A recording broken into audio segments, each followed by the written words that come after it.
Well, hello YouTube. I've never done one of these before, but I thought I would relate an experience that I had.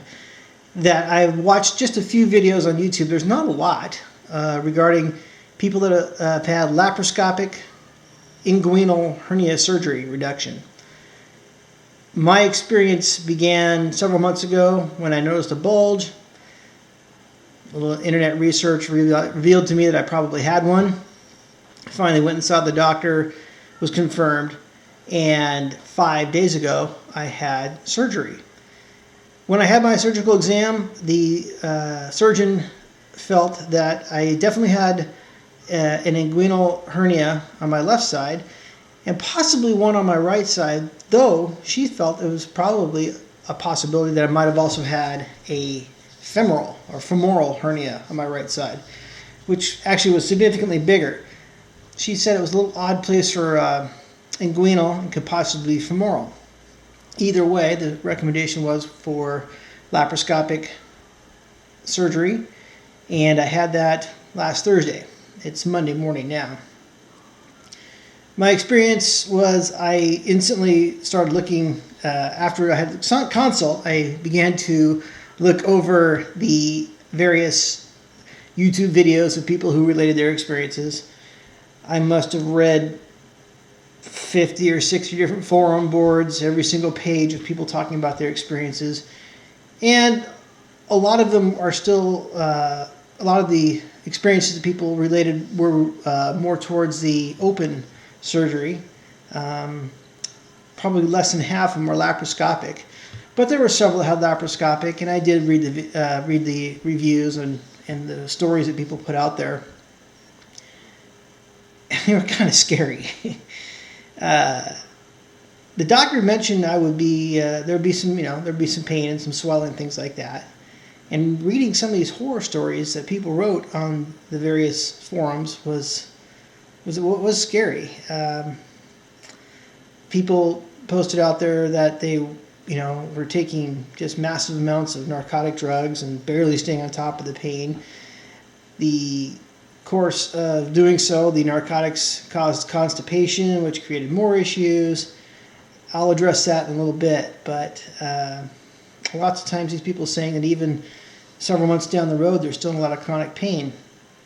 And there's lots of different pros and cons for laparoscopic, lots of different pros and cons about use of the mesh. I'm sure if you reached this video, you've discovered a lot of that yourself, so I'm not going to go too much into it. I did have the mesh. It's pretty much the common thing to do. However, my experience was pretty simple. Last Thursday, I went in at 6:30 in the morning, checked in for a 7:30 appointment. They told me that when I woke up, there would be some serious manscaping done. I didn't do anything. But the anesthesiologist was pretty cool. He came in and talked to me. He said that he had the exact same surgery that I had when he was in med school. He was working the next day. Surgeon came in, talked briefly. I remember the anesthesiologist then began to give me medications, and one of them being Toradol, which is a very good, it's kind of a high-powered ibuprofen. He also gave me some Versed, which kind of lets you forget about everything. And the last thing I remember him telling me that he was going to give me some propofol, which maybe you may remember it was Michael Jackson's choice of drug, which ultimately causes death, but he obviously took a lot more than the anesthesiologist gave me. That was the last thing I remember. I woke up then in the recovery room. My wife told me it was about 2 hours, and that it took a long time coming out of the general anesthesia. Probably longer than normal. I've never had surgery before. It was scary. I'm a paramedic. I've intubated many people, and having been on the receiving end of being intubated, I told the anesthesiologist I was kind of scared of that. But coming out of anesthesia, I heard horror stories about people being nauseated, incredible pain, remembering things. It was a piece of cake for me. I came out of there, and I remember being pretty lucid pretty quick. And very soon my wife came in there, told me that she'd been briefed, And the thing that was discovered was, indeed, I did have a left-sided inguinal and a right-sided femoral hernia. A femoral hernia is rare in of itself. It's even more rare in males. It's much more common in women. I didn't actually find out, if it was big or average or anything like that, but it was there, and it got fixed. So I wasn't there probably half an hour, and they said, we need you to get up and try and pee and drink a little stuff. So I remember drinking some juice, and they said, do you want to get up and pee? And I said, sure, I'll give it a try. Got up out of bed, just a little bit unsteady on my feet, and made it to the bathroom. My wife assisted me, peed. A lot of people talked about their pain upon the first time of urination. It was nothing. I peed, no problem. And came back, and the doctor said, good enough, head home. So my wife helped me put on the clothes. I just wore some sweatpants and a t-shirt, and took off and went home. I had about an hour and a half drive home, and my wife kept reminding me I was a little high. They gave me some Vicodin just before I left. We stopped by the pharmacy, and I got some more prescriptions filled. One of the things that I had read about and was prepared for was prior to the surgery, a couple days prior, I went down to the store and I bought some stool softeners, just some generic stool softener, Docusate, and milk of magnesia, which is a laxative. And I wanted to avoid the constipation issue. So I immediately began to take that. I didn't want to deal with that, knowing that it seemed like just about everybody had experienced problems with that kind of stuff. So I said, I'm going to, kind of pre-treat myself, which I did, and I'm very glad I did, because the next day I started having bowel movements, and I've been having good bowel movements ever since. I'm still taking Docusate just to keep the stool soft, because pushing is probably not a fun thing. The day of the surgery, when I got home, later on, a couple hours later, the pain was probably a 3. Talking with everybody, reading things, they all said that day 2 was the worst. I was expecting that. But I went home, got on the couch, started watching Netflix, and checked on the computer, things like that. It was fine. Went to bed that night, took several more of the Vicodin. Took 2 more. Well, I took 1 in the late afternoon after the surgery, and I took 2 before I went to bed. And slept pretty good. I actually slept real well. Got up the next morning, and they were right about that second day. It definitely was an increase. When I say an increase, my pain on a 0 to 10 went from first day being a 3. The second day was maybe a 5, controlled with medications. I ended up taking a total, since this whole ordeal started, a total of 6 Vicodin. And that's been it. I supplemented the first 3 days with ibuprofen, and since then, past 2 days, I've taken no medications at all. And it's been easy. Like I said, today is Monday, so it's been 4 or 5 days.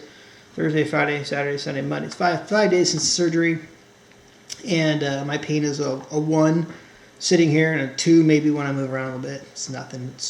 I've been doing a lot more today. I'm actually feeling pretty good. I did a little housework and things like that. So I have 3 holes in me. 1 went right through my belly button, and then 2 holes right below those, straight in a straight line going down. And today I actually took the gauze off and looked at them, and I'm supposed to just let them kind of naturally heal on their own, and the Steri-tape will fall out on its own in time. But I've taken a shower and done everything I wanted to do. I'm able to sit up, walk around, move around. I'm feeling, like I said, I'm feeling pretty good today. Day 2, the second day after surgery, the day after the surgery, I should say, is the worst day. And it's just gotten easier since then. It's been 5 days. I feel like in a couple days there's not going to be any pain at all. And I'm still limited to 20 pounds for the first 2 weeks, not lifting more than 20 pounds. And I expect to go back to work as a firefighter in a month after the surgery. So I should be at full duty then.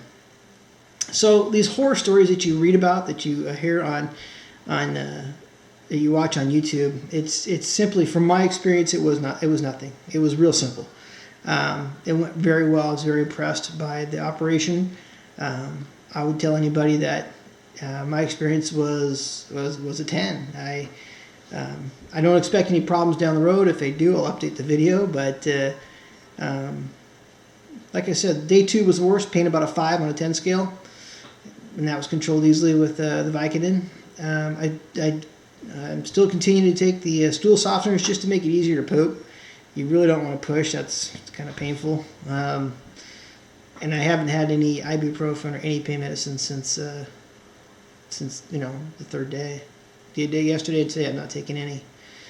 So I'm sleeping pretty good. A little bit when you roll over, you can kind of feel it. But yeah, my diet, I'm slowly returning back to some more hard foods. I was eating like soup and salads, real light foods for the first few days. I started to have some more meat. I had rice, things like that. But I'm starting to transition back to regular foods. Keeping with the stool softener hasn't been a problem.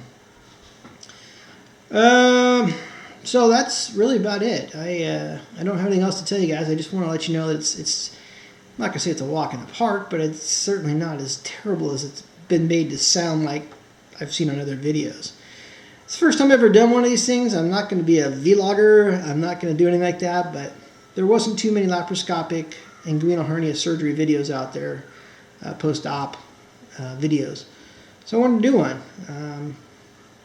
If you have any questions, comment section below. I'll do my best to answer them for you.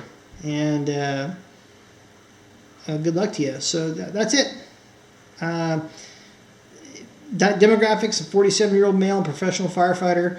I live in Northwest Oregon, had the surgery done in the Portland area. And that's it. All right. Thanks, YouTube. See ya.